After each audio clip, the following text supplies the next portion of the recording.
1, 2. All right, nice. Yeah, we're still doing that. Anyway, hello everyone. It's been a while. I'm wearing a hat because I'm having a very bad hair day, worse than usual. But yeah, I'm here again with Arvind. It's his second episode in a row. So, hello. Gang.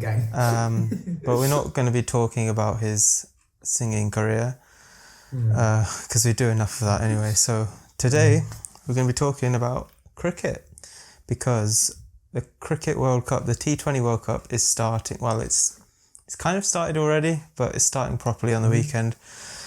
And us two, we're proper big cricket fans, so we thought we'd have a chat about it on camera.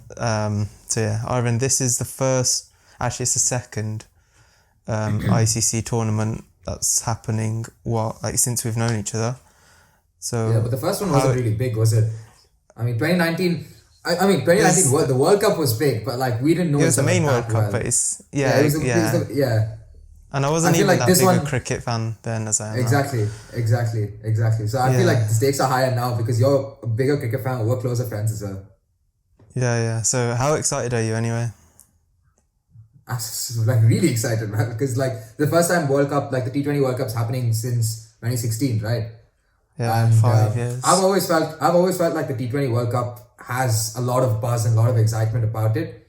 Obviously, the 50-year World Cup is the boss, but the T20 World Cup, I think, is the second best ICC tournament, and it's quite close as well. So the fact that we haven't had it for 5 years and this is like sort of a comeback when T20 cricket is at its best is very exciting. Yeah, and I feel like over the past year or so, I've started to appreciate Test cricket a lot more as well. So I don't know,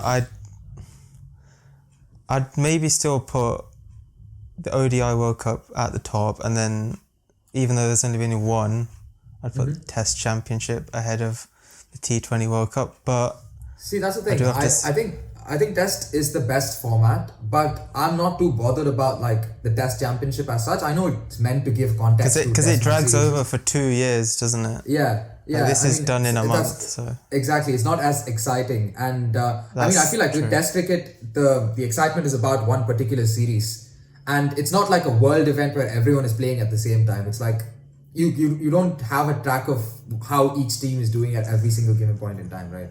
Yeah, I mean they just kind of took the tours that everyone was doing and made it into put a competitive twist on it. But yeah, T20 is definitely the most entertaining though, so yeah, I'm really excited as well. Maybe not so much for my own team, but we'll get into that a little bit later on. But before the episode, I did ask you to prepare, easy for me to say, a little thing for the show. So we've compiled our best 11s of T20 players in the tournament, and we've limited ourselves to 2 players from each country. So yeah, now we're gonna reveal our teams to each other, and then we'll let you guys decide in the comments below who's picked the better team. So I'm gonna let you choose. I'm gonna let you. Should we do like I'll do my openers and then you do your openers, like go position by position. Let's do that. Okay, fine. So do you want to go first or should I go first? You go first. Okay, fine. So opening the batting, if you cannot tell, Indian fans. So had to open with Rahul. He's been in amazing touch in the IPL.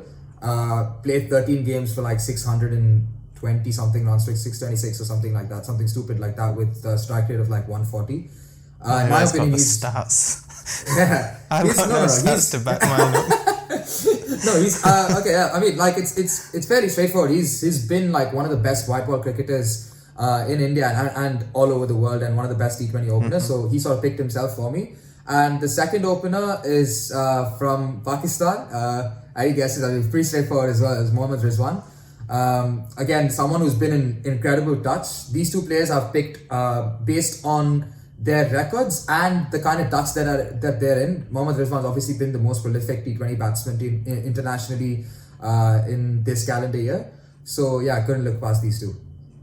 Okay, I think you've got some very solid choices there, and yeah, the fact that you picked Rizwan, who's my favourite player, is definitely a bonus. Yeah, I'll go with mine now. So I've gone with Virat Kohli, who you could say can bat at number 3. But I've brought him into... He's going to be sort of the guy to bat through the innings, the anchor. Okay. And then alongside him, I've got Jos Buttler, who I did think about going for Rizwan. I did, but I thought I want someone who can go big, like straight from the off. Rizwan, he bats at like 130 strike rate. He's not... Oh, yeah, he can go big, but Butler's like, he's known for it. He's much more accomplished, I think. The Rajasthan Royals fan inside you. Yeah. Yeah. So I've gone for Jos Buttler, and he's going to be keeping wicket as well. And then to finish off the top of the order at 3 and 4, I've got KL Rahul. So I've got him at number 3. Okay. Just because I wanted a bit of balance in the opening pair. I didn't want Buttler and Rahul there, who can like, they're both known for like whacking it. Rahul in at 3 to, if we lose an early wicket, we've still got him to come in and continue the momentum. And then at number 4, I had to go with him, Babar Azam. Yeah, see, that's the thing. Yeah, in my openers spot, Babar was I had Babar in for the longest time, and then like literally like half an hour before we jumped on this call, I was looking at stats and I was like, I can't leave out Rizwan. Yeah. But yeah, Babar was a really tough choice for me as well. I think for openers, I had 2 other, so KL and Rizwan are the people I went with, obviously, but Devon Conway from New Zealand and Babar Azam were my other 2 options. But yeah, my number 3 and 4, again, based on form and from the IPL, is Moeen Ali at 3. I feel it's quite high for Moeen though. Yeah, but with what he did for Chennai at number 3, I think he was one of Chennai's highest run scorers in the season, obviously barring Faf and Ruturaj. He did really well at 3, good strike rate, came in, he's one of those players who can just come and hit the ball from the get-go, and also gives you overs with the ball. And he's not a part-time spinner. He could play as a spinner with that as its own merit. But yeah, Moeen Ali at 3, and I've gone with Glenn Maxwell at 4. Again, based on form from the IPL, another player who can give you some overs with the ball. Yeah, world class. I gotta admit, you mentioned Devon Conway there earlier. Yeah. I'm pretty disappointed in myself because I don't have any New Zealand players in my team. Oh wow! I think I have one. Yeah, at the start I thought I might have 2, but I've ended up with 0. That might be, a bit of bias in some positions, but yeah. No, I feel like with the New Zealand team, when I was looking at them, I feel like they work together as a team. There's not one player who's like a massive name in T20 cricket. They've obviously got Kane Williamson, but in terms of T20 cricket, there's not one massive big hitter or like a premium death overs bowler. There's not one massive name, but I feel like they work together as a team. I was thinking of Williamson, but then I've got Babar and Kohli as well, so I didn't want another one who can sort of, like, you don't need 3 of them. So 5... I'll go 5, 6, 7 with my all-rounders, middle order. Okay. So I've got Glenn Maxwell as well. Oh, yeah. In at number 5. You can't leave him out. You can't, especially in the form he's in. Yeah. And then I've got, I think he's pretty much known as Mr. T20. It's Kieron Pollard. He's my captain as well. Because he's... Actually, I think now that CSK won the IPL, I think Bravo's got the most titles, but Bravo has got the Pollard's second. So Pollard's my captain at 6, and then another West Indian, Andre Russell, at 7. So solid. Once the boys at the top have done their business, then you got these 3 to come and just finish off a game. So it was Maxwell, Pollard, and Russell. That's hard. I just want to say, obviously, like being Indian, it's kind of surprising that you picked Virat Kohli and I didn't. That's true. And you picked my favourite player, and I didn't. And you didn't. Exactly. I just didn't pick Virat Kohli purely based on the form that he's in at the moment. There's a lot more players in better nick, and this being like a World 11, and I obviously had only 2 players from India that I could pick, so you're going to see the other player from India. And I think I know who the other one is. Okay, yeah. But yeah, my 5, 6, 7, again based on recent form and record. Number 5, I have Liam Livingston, based off of what he did in the English summer. And not in the IPL. Not in the IPL, but just purely based on what he did in the English summer. Yeah, fair enough. I think he deserves the nod. Another player I was looking at for number 5 was Mitch Marsh, but I have 2 Australian players as well, so I couldn't pick Mitch Marsh. So Liam Livingston, again, someone who could potentially give you overs with the ball. Again, I think today is the 18th of October when we're recording this. So today's practice game, Liam Livingston got Virat Kohli's wicket. So no mark with the ball as well. He hurt himself as well, so we'll have to see whether he features. We'll have to see. He's in the squad. I've played by the rules. Yeah, no, that's fair enough. I think he might sit out the next warm-up game and just sort of... I think so. I'm not sure if... See, if Morgan comes back to the playing level, I'm not even sure if Liam Livingston will get a spot in the playing level. I think he should. Where would England play? Roy, okay, we'll get to that. Okay. We're gonna get to it. But yeah, Livingston at 5.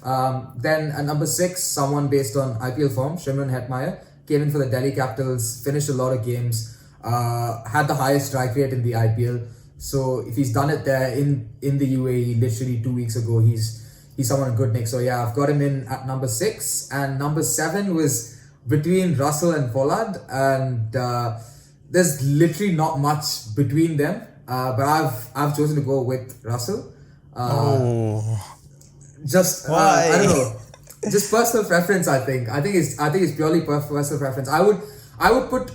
See, I would rate Kieron Pollard as a number 6 or a number 5, not a number 7. That's just true. purely because this was my number 7. I went with Russell. That's fair enough. Yeah. Do you want to go with your bowlers? Okay. Well, I'll go with my bowlers. My bowlers who come back first of all. Okay. So we got Rashid Khan, who for me is...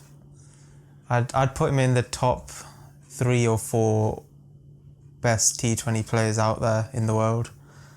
Maybe even across all formats. He's just so good. Yeah. Agreed. And I think he's around my age as well, which kind of puts me to shame. And then Pat Cummins in at 9, who's my second Australian. I think he's he's probably pound for pound the best seam bowler out there. You could make a case for Bumrah, and then you got Bolt, Rabada, and a few others around there. But I think for me, Cummins is number 1. And then Adil Rashid, another one who is just exceptional. So, like, at the start, I had 3 England players down as prospective options. Moeen Ali was the one that missed out, but... harsh. Yeah, so it's a very tight one. I've gone for the bowling of Rashid. Like, it just takes the edge over Moeen's versatility. But, Adil Rashid can bat as well. He's amazing at 10. Is he a number 10? He's in at 10, so we're batting deep. Wow. Okay then. I mean, that's what England do anyway. So I think Rashid plays at 10 for England, yeah. Yeah, and then 11, my other seam bowler is Kagiso Rabada. Ooh.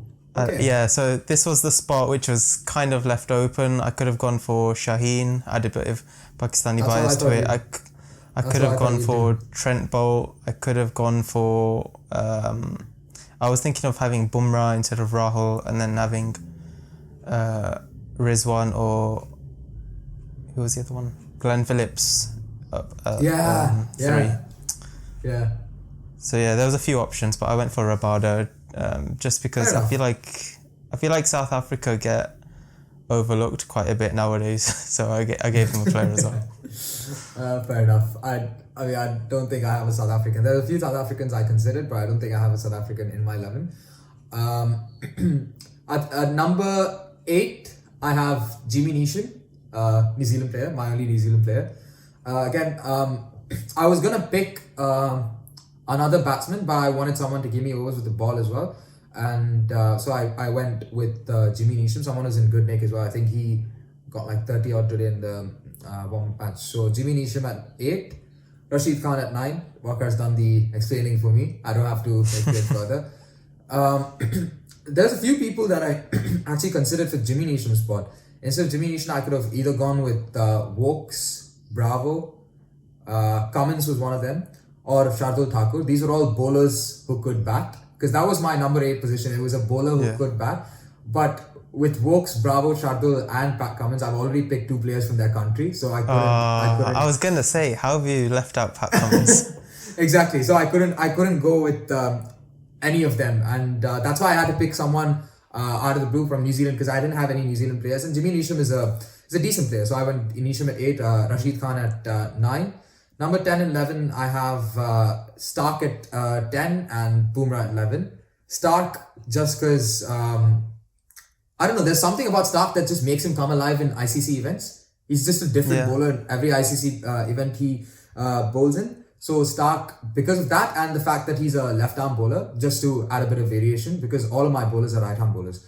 So Stark for that, and Bumrah, because in my opinion, he is one of the best T20 pace bowlers out there, and probably the best, one of the best death bowlers after Malinga to play the game. There are a few people that I considered in their spots as well. I considered Bolt or Mustafizur as other left-arm options. But both of them wouldn't. I mean, Mustafizur would be good at the end, but he's more of a cutters kind of bowler, not a Yorker bowler.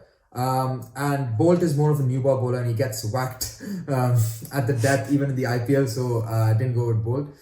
Spinners, instead of Rashid Khan, I mean, Rashid Khan was the main option, but I could have also gone with Tabraiz Shamsi from South Africa. He's been really well. He was on my list as well, yeah. Exactly. Adil Rashid, as Waqar said. And I also had 2 players that have done really well but been going unnoticed. Hasaranga from Sri Lanka, Vanendo Hasaranga. He's a really good bowler. He can bat a bit as well. So I had him and Mehdi Hassan from Bangladesh, who's been bowling really well as well. I think against the series they played against Australia earlier this year, he bowled really well. And I think he got like 3 or 4 wickets in the game against Scotland as well. So those are like my options, but Rashid Khan is obviously the best.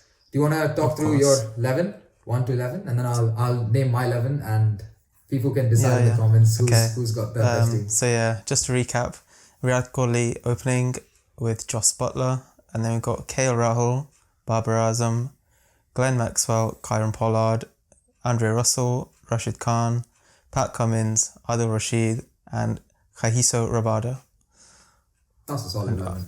I've got KL Rahul and Mohammad Rizwan to open, Moeen Ali at 3, Glenn Maxwell, Liam Livingston, Shimron Hetmeyer, Andre Russell, Jimmy Neesham, Rashid Khan, Mitchell Stark, and Jasprit Bumrah.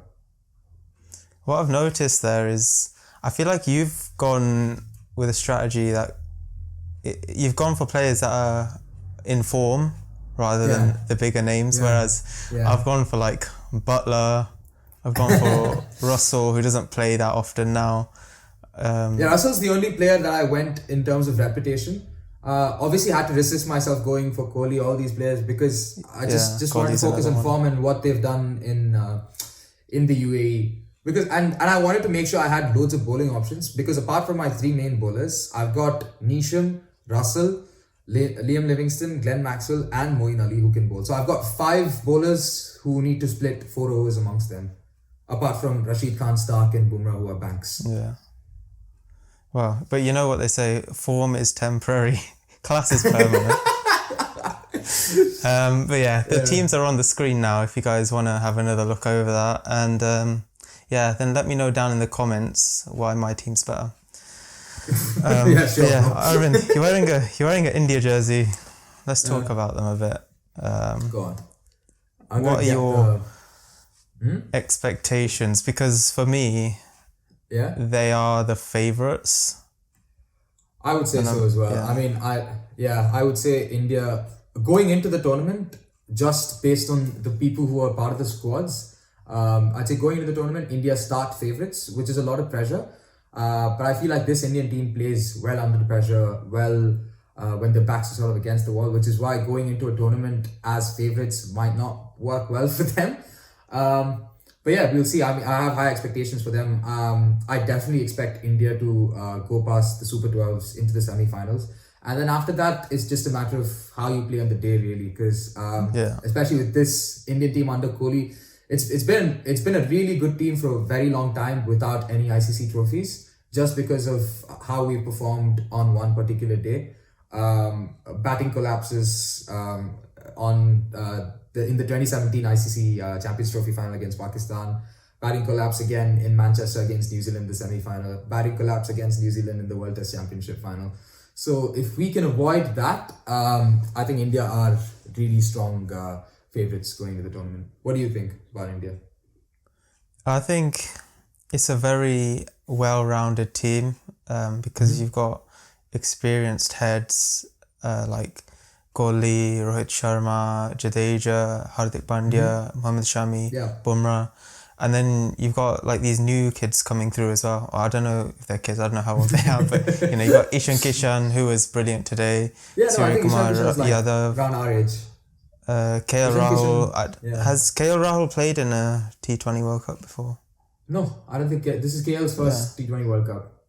So there's a lot of fresh faces as well that have sort of come to the fore in the past year or so as well. And it's Virat Kohli's final tournament as well as T20 captain. So I think there might be a bit of, given the fact that he hasn't been in the best of form in 2021, it could be a bit of a fairy tale ending for him if he turns up to the final, scores a century. For a player of his class, I think it's entirely possible. You can't write it off. Yeah, you can't write it off. And then obviously the fact that the IPL has been going on in the UAE for the past month, all the Indian players have been playing there, so they're used to the conditions. Yeah, I think that's a very, very big advantage for India going in, because every one of these players in the squad have been like an integral part of their franchise team and played a lot of cricket in those conditions. Because I feel like a lot of players coming in to UAE playing in those conditions with that amount of humidity will find it tough to cope with initially. But yeah, I think India have a huge advantage on that front as well. Didn't think about that until you mentioned it. Yeah, and then even the batting, we spoke about England, but India I think have a very strong batting as well. Like today, Bhuvi was at 10 and he can bat a bit as well. Yeah. Bumrah got a test 50, a few weeks ago. I think he didn't get 50. He got like a few 30 on scores. 30. Yeah, so there's batting in India. I wouldn't say Bumrah could. I wouldn't say Bumrah is an all-rounder though. Okay, down to 10. Yeah, I think down to 10 is serviceable though. Yeah. Is Ravi Shastri is his job depending on this? I think Ravi Shastri is gonna. I think he's gonna quit after this, if I'm not wrong. I'm not sure. I've been hearing rumors about Dravid. It's the end of a cycle. It's the end of a cycle for India. And they've got MS Dhoni as well in the camp, which I think is pretty cool. So what I think is so amazing. The fact that I read an article saying Dhoni is actually not getting paid. He refused to get paid to do this mentor role. Which that doesn't surprise me. Yeah, because he just wants to be around the team as a positive influence. He's got someone FOMO. Who's he's got FOMO.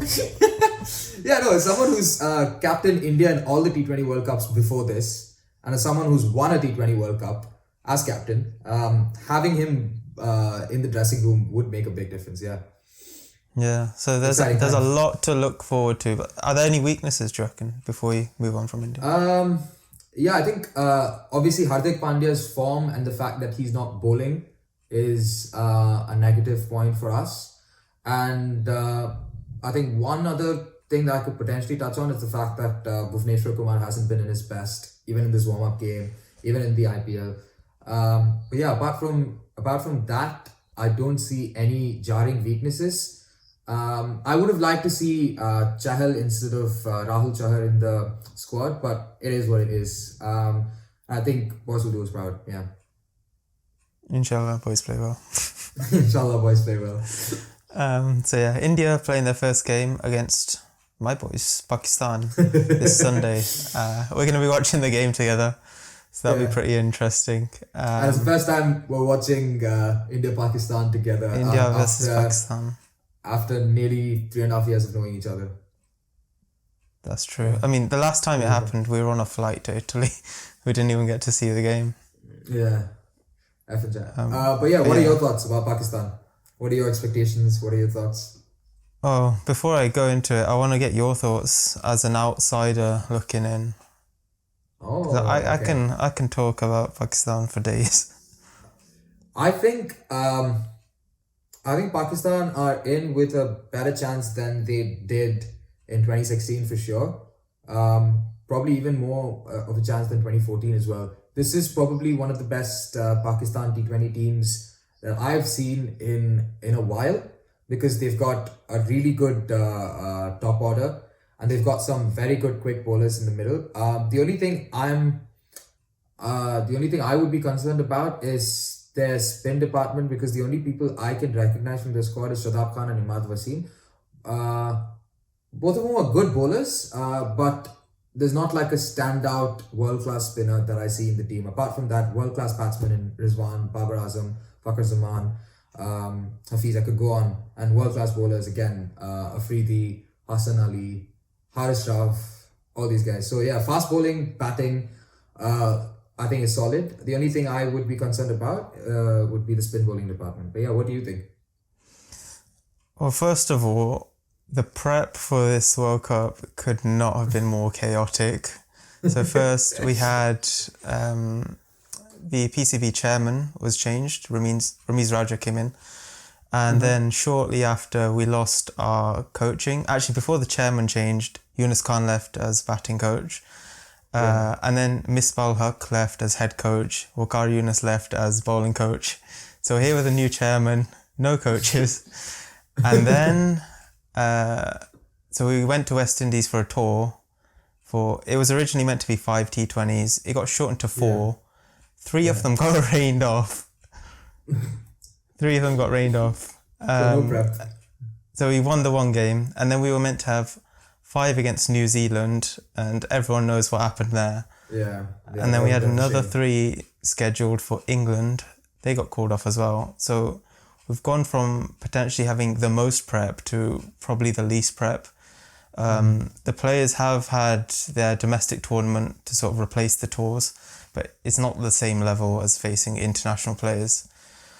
So yeah, it's a bit of a question mark really, because what do you think of the team and the squad, barring the kind of preparation that's gone in?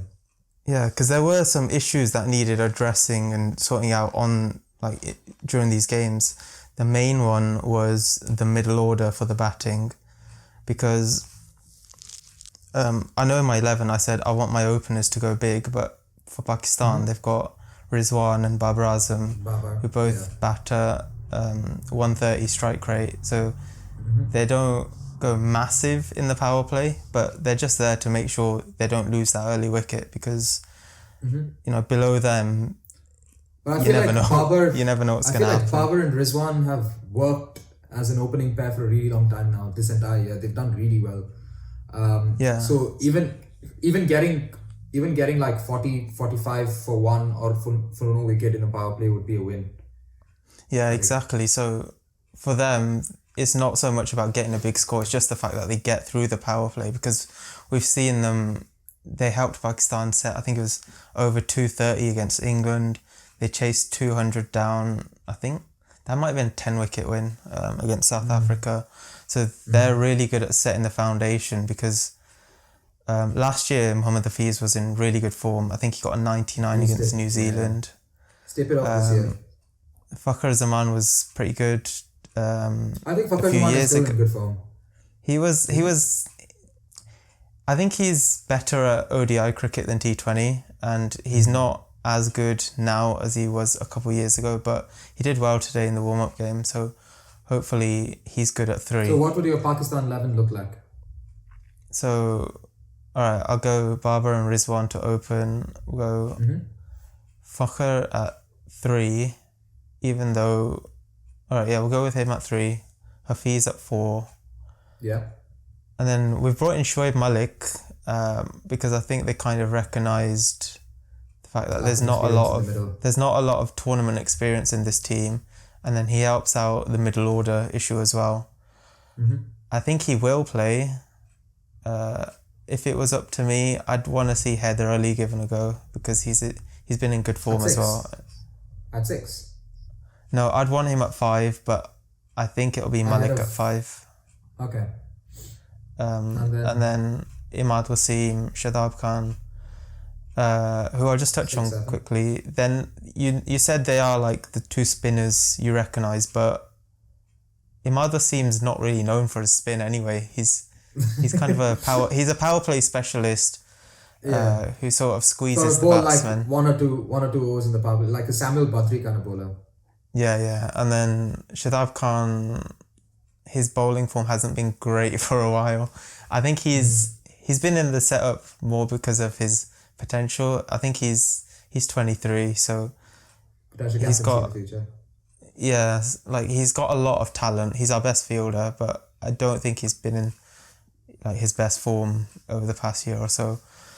7, and then 8. Who would I go for at 8?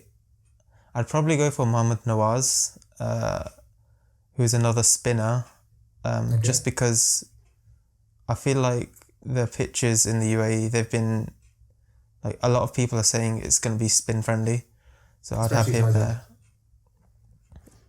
We've got 2. He can bat, he's an all-rounder. Okay. And also we've got Hafiz for bowling as well. He was in great form over the summer.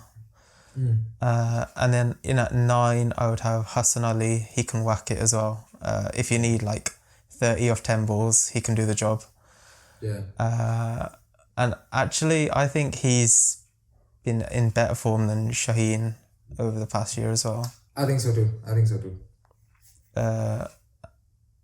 Haris Rauf, I don't know. I don't trust him. Like, he's just quick. Yeah, I like him because of the aggression and the passion that he brings. That's fair enough.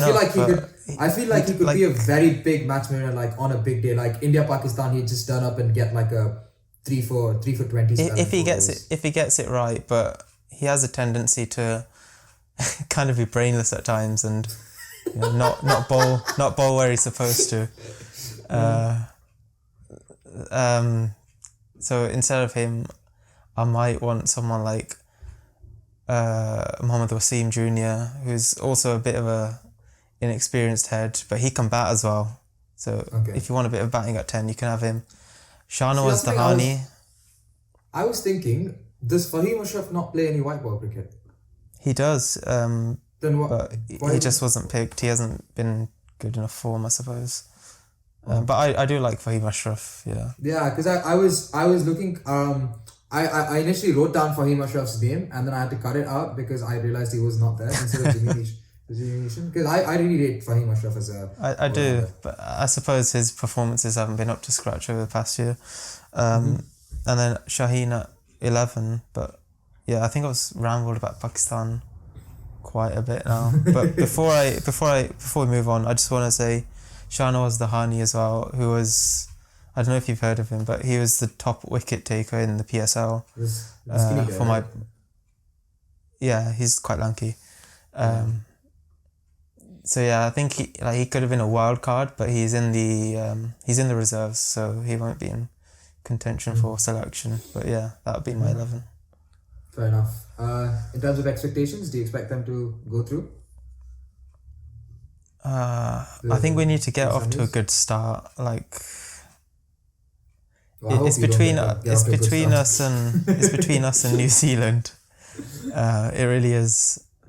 Depends who wins. Like, it depends on what happens in each of the games between these 3 nations, between India, Pakistan, and like we tend to have one-sided games against India as well in ICC. tournaments, which can really affect the net run rate. So I just hope it's a competitive game, even if we do lose. I think it will be. Just and then, that it's India. And then just because there's a lot of new faces in here. Have someone like Afghanistan beat New Zealand. There wouldn't be a lot of pain from like the 2019 World Cup loss of, for example, like Mohammed Rizwan. Yeah, there is that. This fixture Mohammed feels Rizwan's very really fresh right now. Like we haven't seen a lot of these players face off, so really excited for the game. So yeah, we just mentioned New Zealand. Yeah, they're the other big fish in our group. For me, they should be regarded as one of the favourites, but they're probably just like in that. Just given the fact that they've been so consistent over the past few years, but realistically, I feel like I've always been part of the team, like this squad that says New Zealand probably wouldn't stand a chance, but every time New Zealand end up in either the semi-finals or the finals of any major tournament that they play in. But yeah, except for this one, I don't think they've been in a T20 final. Yeah, I don't think so. They've been in semi-finals. Yeah. What are your expectations? So yeah, it's between us and New Zealand, I think, for the second spot, because I see India's favourites to go through as top. Well, India could go through as second, but still, I think New Zealand's jarring weakness is the fact that apart from someone like Glenn Phillips, there's no sort of donk the ball batsman. They got Guptill. No, but there's no finisher. That's true. Maybe Jimmy Neesham. And even Jimmy Neesham is the only player they have. And even Glenn Phillips is an opener, I think. So they've got no sort of finisher, which is why I would sort of tip in favour of Pakistan. But you never know with New Zealand. They sort of stick together. And I just hope the fact that, we had the UAE as our home for, best part of a decade. So hopefully the fact that the players have played in these conditions more will help them. But then again, a lot of the New Zealand players were in the IPL, which is more recent. So we'll have to see. Actually. Not a lot. If you think about it, only Lockie Ferguson, Trent Bolt, Santner didn't play anything. Williamson. Neesham didn't play anything. Williamson. That's it. There's only 3 players who featured regularly. Oh, really? I only saw the Rajasthan games, so I don't know. Fair enough. Yeah, okay. And then the other one in our group is Afghanistan. I think they're reliant on a few individuals, and I mean, they cause problems at the ODI World Cup, but I think they could pull off an upset. They could pull off an upset and beat one of the major nations, India, New Zealand, Pakistan, but I don't see them qualifying through. Actually, you never know. They might have really one side. They might, if they beat one big nation and have 2 very good wins against the associate nations that come through. Yeah, because as I mentioned, the spinners, they might be very happy with the conditions, and they've got 3 really good spinners. Like, that's their specialty for Afghanistan. So maybe 1 or 2 big upsets there, but I think we'd have them as outsiders. Moving on to the other group then, we've got the champions, West Indies. What do you think about West Indies? I think it's going to be controversial. So I saw them play against Pakistan today, and then obviously I saw them in the tour, which was one game a few months ago as well. And their dot ball percentage is just very high. Like, that's the main issue. Yeah, they don't hit it really big, or they don't rotate the strike as much. That's the thing, and with the UAE, they're big grounds. You're not going to be getting a ton of boundaries. You need to be, getting those singles, getting those 6-7 run overs to, keep the scoreboard ticking along. And, That's true. Every time I see West Indies play, they just wait until the last 4 or 5 overs for Pollard to come in and do something. So, because even though on paper, I think West Indies are, maybe top 3 favourites, and they've won it twice. Yeah, they've won it twice as well. Any of the years they won it, I don't think anyone would have recognized West Indies as favourites. Maybe in 2012. Yeah. Because all of those all-rounders, all of the classic players were like at the peak of their games in 2012. But like in 2016, I don't think anyone recognized West Indies as like a favourite. Yeah. But they probably shouldn't have even won that. The last one. Remember the name. Ben Stokes. Wait, is he even there? I don't think he's there. I don't think Carlos Brathwaite isn't there. No. Yeah. Wow. So it's a mixture of inexperience and very old. Yeah. They've still got some class names who can, on their day just win a game on their own. So exactly, I feel like if these players, like if three players, actually four, if these four players come to the game, which is Bravo, Russell, Gale, and Pollard, if these four, even if three of these four have a really good tournament, then West Indies could potentially win it, because these four have like some of the biggest names in world T20 cricket. So exactly. It really depends on how they turn up on the day, I guess. I guess West Indies are an unknown quantity, Yeah, hot and cold kind of team. But the one plus point is the fact that they've got someone like Evan Lewis who's in really good form at the top of the order. Yeah. And they beat I don't really want to go into Evan Lewis too much because it gives me... Let's not go into that one. I like it. Yeah. West Indies beat England in the last final, so let's talk about England. I think alongside India, they're probably considered the favourites.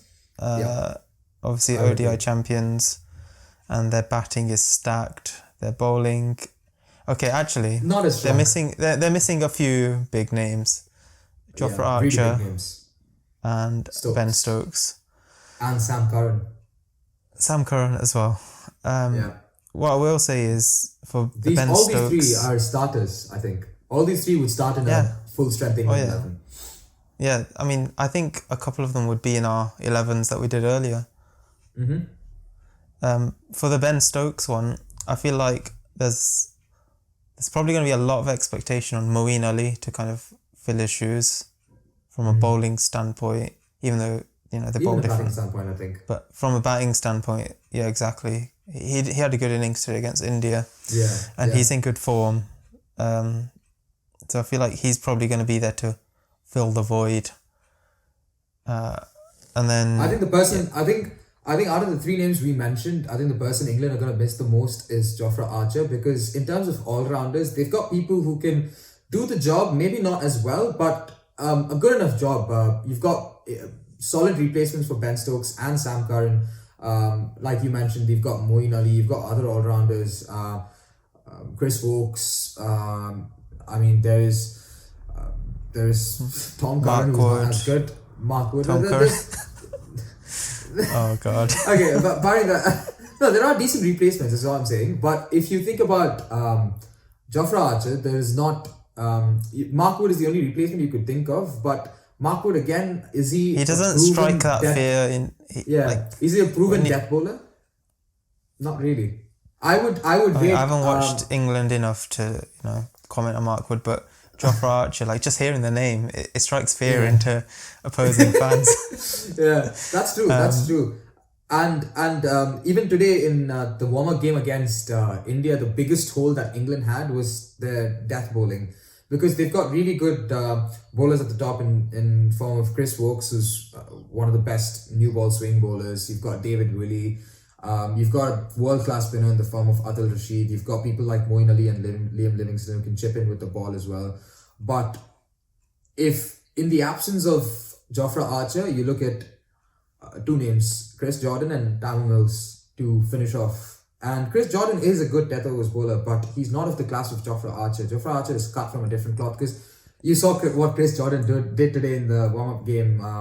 Conceded like 20 odd and in an over and led to England losing. So there is not anyone who can replace Jofra in England's 11. But I still think England are strong favourites alongside India going into the tournament. Yeah, I think they're obviously the favourites to get through from this group. And this group, like overwhelming favourites. And then the other two are Australia and South Africa. Australia, for me, they have a lot of good players. They're not as good as they should be. Yeah. That pretty much sums it up. Yeah, a lot of good players not playing their best cricket. Because, like a lot of these players have dominated T20 leagues. Pat Cummins, Glenn Maxwell, David Warner isn't... It's a bit of a sad one, but then... Yeah, he's probably one of the best openers in world cricket, all format. Yeah. Probably when picks himself... When I think of T20 openers, I always think of Rohit Sharma, David Warner. They're just straight away in my head. Staples. Someone who's I think in the IPL he's had 6 or 7 consecutive seasons where he scored over 500 runs each season. But obviously he's not done that this year. Low on confidence, benched in Sunrisers. Not done too well in the warm-up game. I think he got a first ball duck today. So there's a lot of good players, but not playing their best cricket. Obviously they got your boy Steve Smith as well. No, thank you. I hope he has a good tournament. I really do. I really hope Steve Smith has a good tournament. He won't. You know what? Steve Smith is actually. I don't see the point of having Steve Smith in a T20 side. See, you know what? As much as I hate Steve Smith, he's probably one of the best test match batters in world cricket right now. ODI cricket, debatable. T20, no chance. I mean, here's someone who bats at like a 120 strike rate. But he's stable. Australia have had a lot of batting collapses, I think, over the past year. Having Steve Smith there, I think... At number 4, like, Steve Smith will probably come in at number 4 or... Number 5, because I think they've got 4, they've got Mitchell Marsh at 3, I think, which is a good move. But at number, at number 4, you really need someone who can bat at who's flexible, who can bat at like a 140 strike rate. Steve Smith just isn't that. He's someone who wouldn't get out. He's someone who would hold one end. But at number 4, is that what you want someone to do? If you lose 2 early wickets, fair enough. But I don't see Steve Smith as a good number 4 in T20 cricket, not at all. But then again, he could go and have the most amazing league, and I could look like a fool after saying all this. But and the other team is South Africa. Not as good as they used to be. And they've left out Faf. They've left out Faf. They've left out AB. They've left out Imran Tahir. All these 3 players. I don't understand. All 3 world class. And I think Tahir would be my second choice spinner after Rashid. Faf and AB probably would even make it, would probably walk into each of our teams. Because that's how good Imagine their bowling lineup would have been sick. Rabada, Nokia, Shamsi and Tahir. Yeah. And to have Faf, Quinton to open the batting, maybe Temba Bavuma at 3. Markram as well, he's really good. Markram is in solid form, actually, Markram at 4. David Miller is a 5, Miller at 6. They could have such a sick team. Yeah, they could have a team that would be potential favourites for the World Cup, but I mean, with all that's going on within their cricketing board and in their country, they've got a very average side now. But what I will say is, from this group, West Indies are looking a bit uncertain. Australia, you don't know. So I think South Africa are more likely to get out than we're probably giving them credit for, despite the fact that their team's a bit of a shambles. So I wouldn't write them off just yet. Same, I wouldn't. I think, barring England, I think England would qualify. Number 1 and number 2, that's to be told. But apart from them, all these 3 teams, Australia, South Africa and West Indies, it could be anyone's game on the day. I think amongst the 3, West Indies probably the strongest team on paper and based on current form. But you never know. It could be any one of these teams. I think this would be a tighter group than ours, because in ours we know Afghanistan don't really have a solid. Don't say that. Don't say that. I mean, practically, realistically. I know, but they're scary for some reason. They could, they could pull off an upset, a one-off. I don't see them pulling off. That's it. I just don't want it to happen to my team. So that's why I'm not saying anything. Actually, no, I take back my words. Touch wood. No one else in there looks Afghanistan. So yeah, we've talked about, you know, the major teams there. We didn't speak about Bangladesh because they lost to Scotland, so that says it all. Sorry. Anyway, let's get some predictions in now because we've actually spoken for quite a while now. So most wickets, who are you going for? I think can I give? See, I would say Rashid Khan, but I don't expect Rashid Khan. I don't expect Afghanistan obviously to go into semi-finals and finals. That's 2 extra games. So based on that, I would probably pick Bumrah as the highest wicket taker. What about you? Right.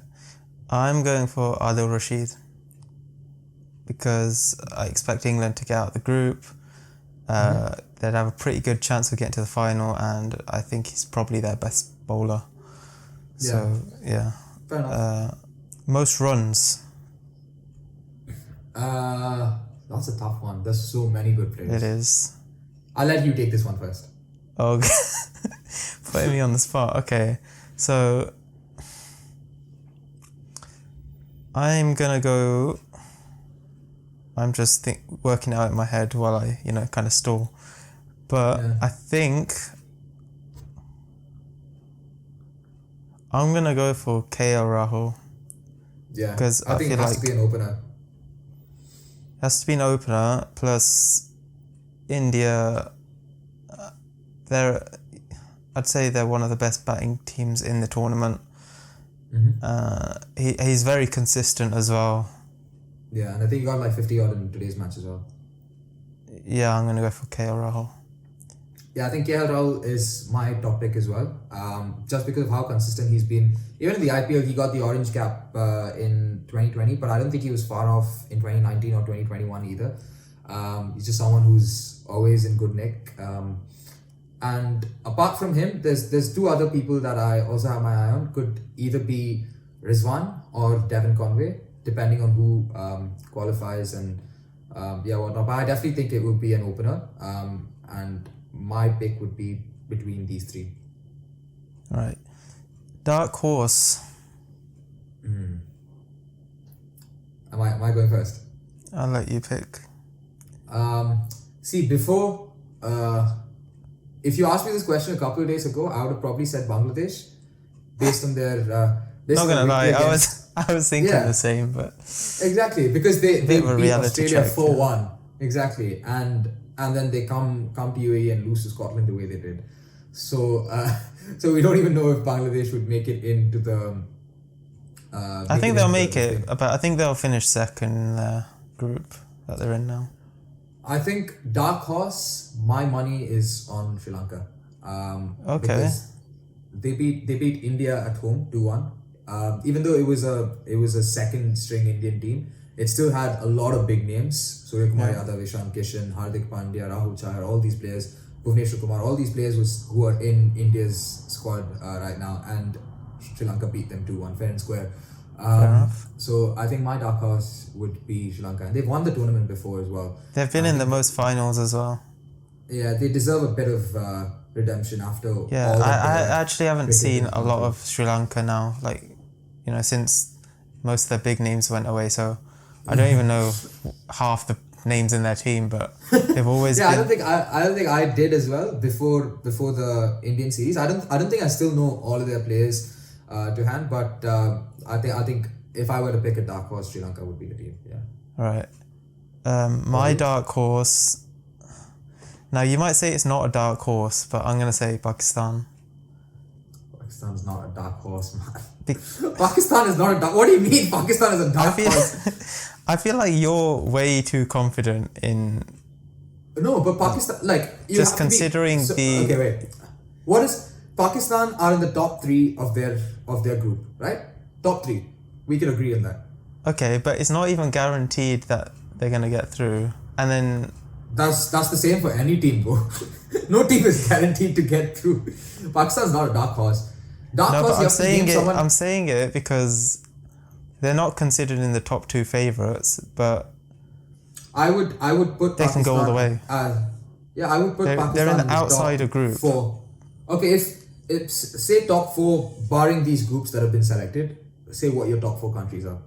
All right, India, England, New Zealand, and then it's either us or West Indies.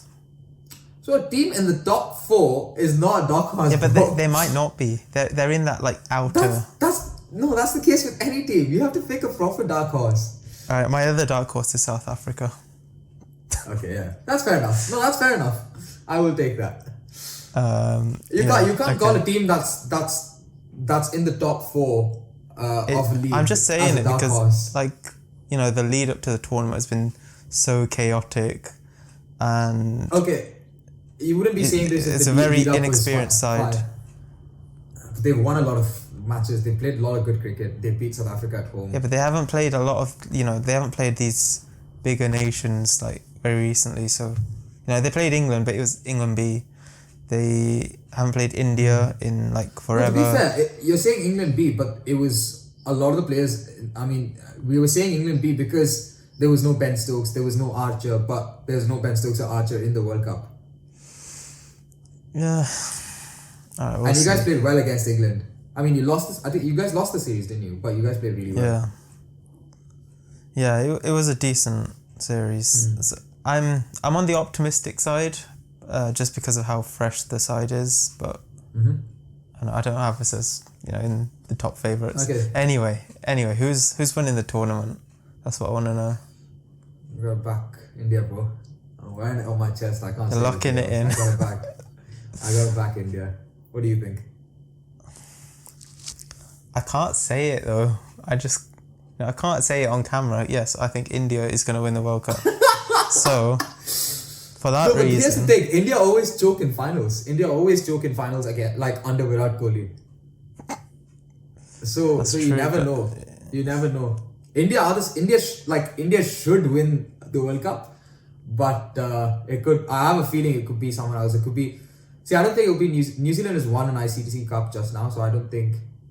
Oh, they won one, so they can't win another one. No, allow it, bro. They've won one. How many trophies do you want? I'm gonna go for England. Just to be different, even though India are my favourites. Yeah. I'm gonna go for England. Fair enough. To be fair, India. Final. If you win the group, I'll go for England. No, what do you think is the final? Yeah. Alright, so if England win their group, they're facing second place. Well then, I'll say England, West Indies. Imagine India-Pakistan final. That would be crazy. Like 2007, yeah. That'd be mad. But I'm gonna say England versus West Indies in the final again. And India is your favourite. Yes. Science. Science is the man. No, I just feel like West Indies will scrape through, but then they'll fully turn up in the semi-final. So it's the same. So it's the same final as 2016. Yeah, which is a bit boring, but that's just what my brain's saying right now. Remember the name. What do you think the final's going to be?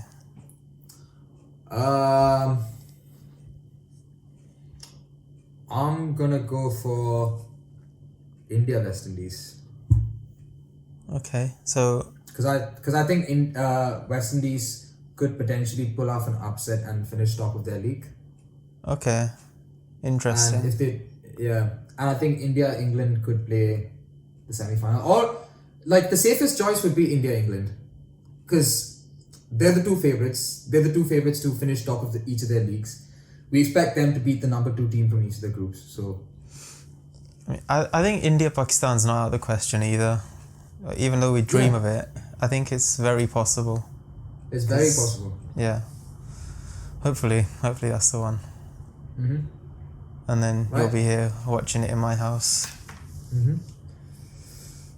Which means you can't celebrate. But there'll be no celebrating to do. What do you mean I can't celebrate? You can't celebrate an India win in a Pakistani household. It just doesn't fly. I will do it, bro. I will violate your house.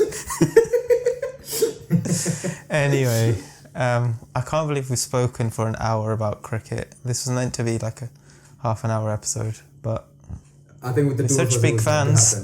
happen. Yeah. I mean, two of us. I was cricket, and it was meant to happen. Anyway, I think I said all I wanted to say anyway, so I'm glad we had this little chat. Mm-hmm. But yeah, thanks for coming on again. Maybe you'll be on for your hat trick soon. Thank you very much for watching. If you made it to the end, let us know your predictions down in the comments below. Obviously, who had the better team as well. And yeah, subscribe, like, all that good stuff. We'll see you next time. See ya.